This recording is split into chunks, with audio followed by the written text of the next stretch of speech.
Australia is a vast landmass known for its many unique natural wonders, ranging from coral reefs and waterfalls to expansive desert land. It is also highly regarded for its wildlife. It is home to many famous landmarks, including the Opera House, the Great Barrier Reef, and some of the best beaches in the world. However, over recent years, the beauty of Australia has been threatened by the destructive activities of humans. The ocean and its biodiversity are at great risk. It is essential for anyone visiting Australia and its beaches to be aware of its fragile state and to know what protective measures should be taken. Here we have expert Natalie Hopkins, President of Australian Conservation Association, reporting on the issue of overfishing. Overfishing is when too many fish are caught and taken out of the waters than what can be reproduced to replenish the waters. It is a non-sustainable use of our oceans. This can threaten global fish stocks, marine biodiversity, and local economies. While we are only beginning to understand the full impact of our actions, what we do know is that the situation is urgent. Currently, we are catching 2 to 3 times the amount of fish than what the ocean population can sustainably maintain. Not only are we catching fish at a rate that cannot be maintained, the practices in which we are catching fish are destructive. Many industrial fishing methods aim at catching a certain type of fish in one haul, but there are always fish that are caught that are different than the desired species. These unwanted catches are then subject to being thrown back into the ocean where they typically do not survive. This even happens to endangered species and is leading many species towards extinction.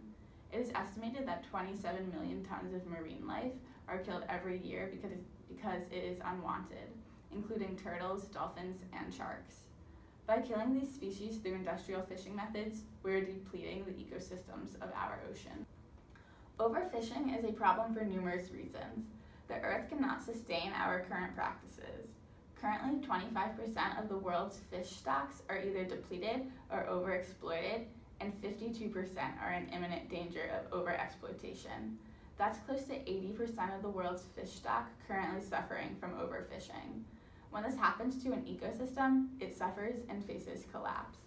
Approximately 13.5% of fish stocks in Australia are depleted or overexploited. This is significantly lower than the 80% of the world's fish stocks that fall in the same category, though still is a present issue. It is also important to Australians to set the example for the rest of the world's fishing habits. Different species in different state and territory waters are at danger. In New South Wales, grey morong and mulloway are overfished, where in Western Australia, sandbar and dusty sharks are overfished.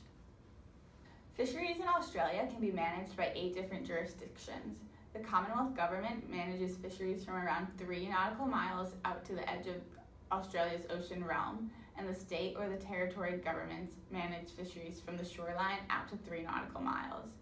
Because of the 8 different jurisdictions that can manage the oceans, there is little consistency between how they all separately manage their resources, and they all differ in their views on sustainability. We now turn to Barbara covering the Great Pacific Ocean Patch. Industrialization has resulted in a vast array of disposable plastic products, which generate huge amounts of trash. As the world's population grows, even more plastic garbage is thrown away.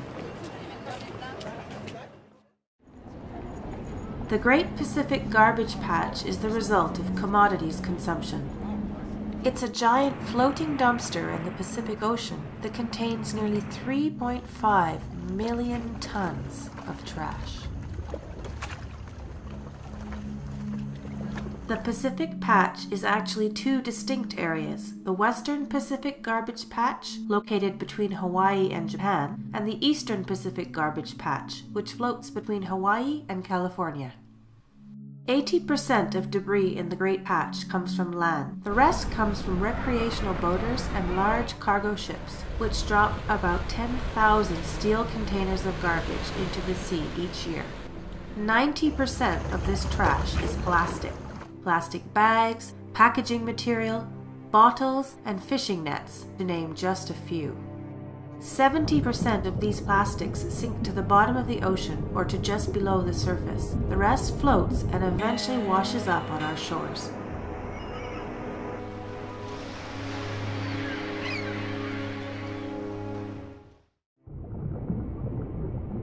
Plastic waste is a major source of marine pollution and changes the chemical makeup of water. Plastic isn't biodegradable. The microbes that break down other substances don't recognize plastic as food, leaving it to float forever. Sunlight does eventually photodegrade the bonds in plastics, causing them to fragment.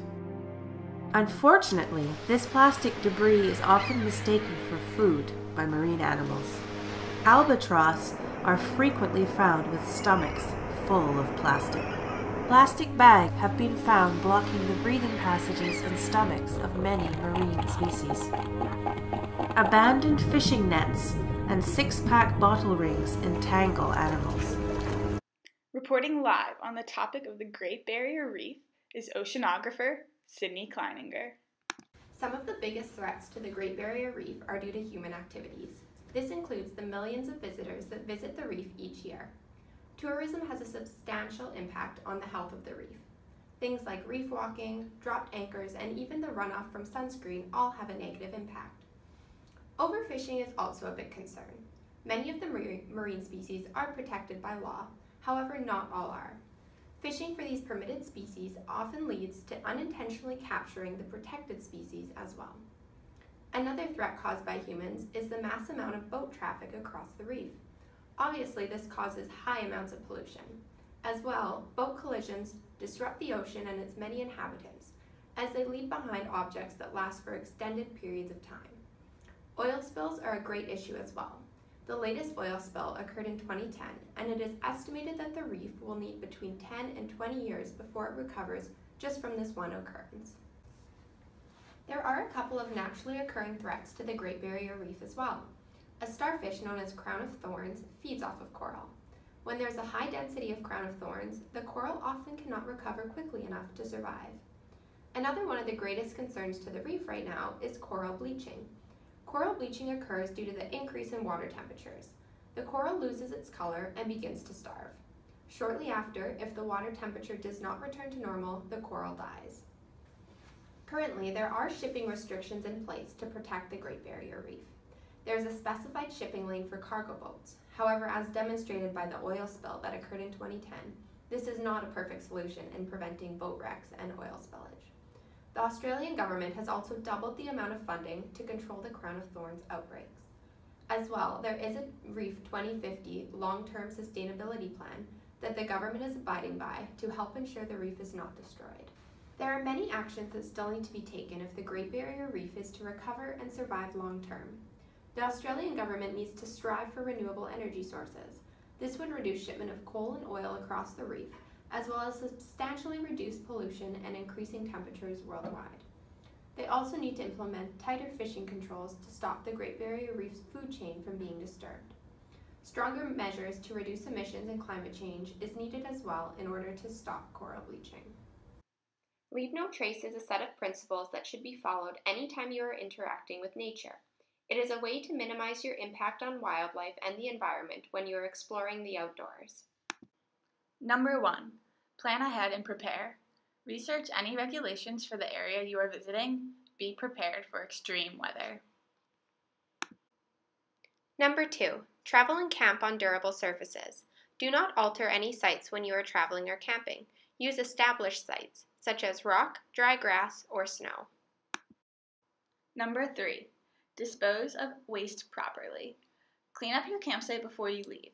Make sure to dispose of any garbage and don't forget to recycle. Number 4. Leave what you find. Be respectful of the site you are visiting and leave it as you found it. Examine, but do not touch cultural structures and artifacts. Number 5. Minimize campfire impacts. Ensure the area you are in allows for campfires. Keep fires small and put out the fire completely when you are done. Number 6. Respect wildlife. Observe wildlife from a distance. Never feed, follow, or approach them. Number 7. Be considerate of other visitors. Be respectful of visitors around you. Keep noise down and camp away from other people.